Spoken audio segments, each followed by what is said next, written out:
Filwaqt li qed jakkuża lil dawk li qed iħarsu lejn in-numri mill-istatistika li ħarġet fl-aħħar jiem dwar l-ammont kbir ta' nies f'riskju ta' faqar hawn Malta, il-Prim Ministru Joseph Muscat waqt kollegament qasir fuq l-istazzjon tar-radju tal-Partit Laburista beda jsemmi ċifri ta' studji internazzjonali li skontu juru lil Maltin qed iħossuhom aħjar.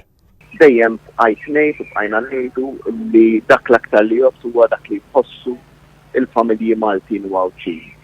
Bla dubju li Joseph Muscat qed jerġa' juża kliem sabiħ u ċifri li jmeru l-istatistika uffiċjali li ħarġet mill-NSO biex inessa u jaħbi l-fatt li 78,685 persuna qegħdin f'riskju ta' faqar, rata ta' 16.8% tal-popolazzjoni li tinsab f'riskju ta' faqar, numri li juru żieda mill-aħħar stħarriġ.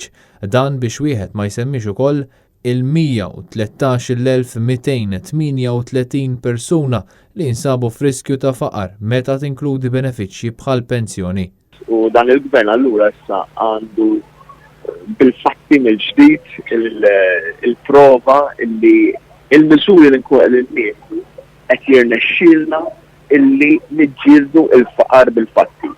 Il-fatti li ħarġu f'din l-aħħar statistika juru li hemm madwar 36,000 ruħ li m'għandhomx biżżejjed flus biex iżommu d-dar tagħhom sħuna fix-xitwa, 27,000 ruħ li ma jaffordjawx jiklu laħam, tiġiġ, ħut jew ħaxix u 12,000 ruħ li mhux jibqalhom biżżejjed flus fl-aħħar tax-xahar biex iħallsu l-kontijiet tad-dawl u l-ilma u l-lowns tal-bank.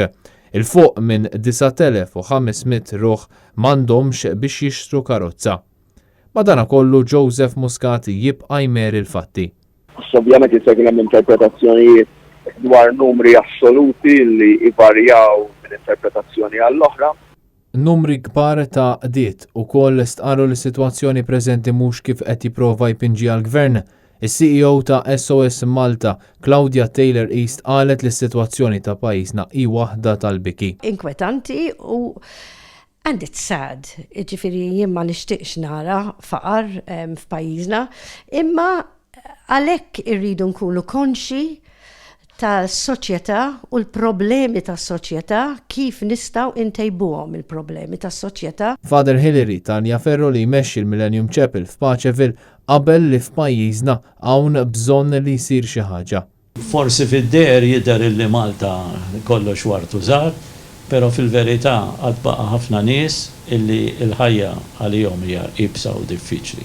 Min-naħa l-oħra, Caritas Malta nnotat li dawk konċernati mhumiex jagħmlu biżżejjed biex joħorġu lin-nisa mill-kategorija f'riskju ta' faqar, dan hekk kif in-nisa l-iktar dawk li jieħdu ħsieb uliedhom weħidhom u l-anzjani jinsabu fl-ogħla punt ta' kategorija. Il-Prim Ministru fakkar li dawn in-numri kbar u allarmanti li ħarġu mill-NSO huma bbażati fuq is-sena 2017. Dan għalhekk jitfa' dubji serji dwar kemm se naraw anqas nies f'riskju ta' faqar fl-istatistika li tkun tikkorpora s-sena 2019 wara li fl-aħħar jiem rajna żieda kbira fil-prezz tal-ħalib u l-fuels fost oħrajn.